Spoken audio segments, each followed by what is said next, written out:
Uşaqlar, hal-hazırda gördüyümüz bu cihaz elektrometrdir.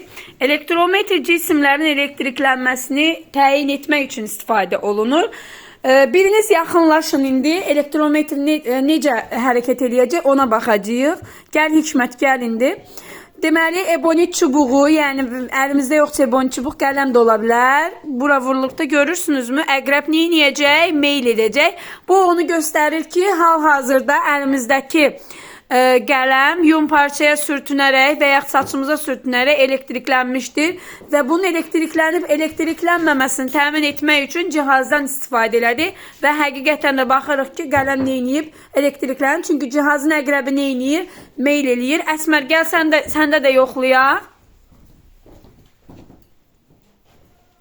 Allah, super. Bu demək bilirsiniz, daha çox meyl etməsinin səbəbi bilirsiniz nədir? O deməkdir ki, Əsmərin əlindəki qələm daha çox elektriklənib, Hikmətdəki qələmdən çünki daha çox meyl eləyir, ona görə də. O da meyl etmə bucaqlarını göstərir bizə.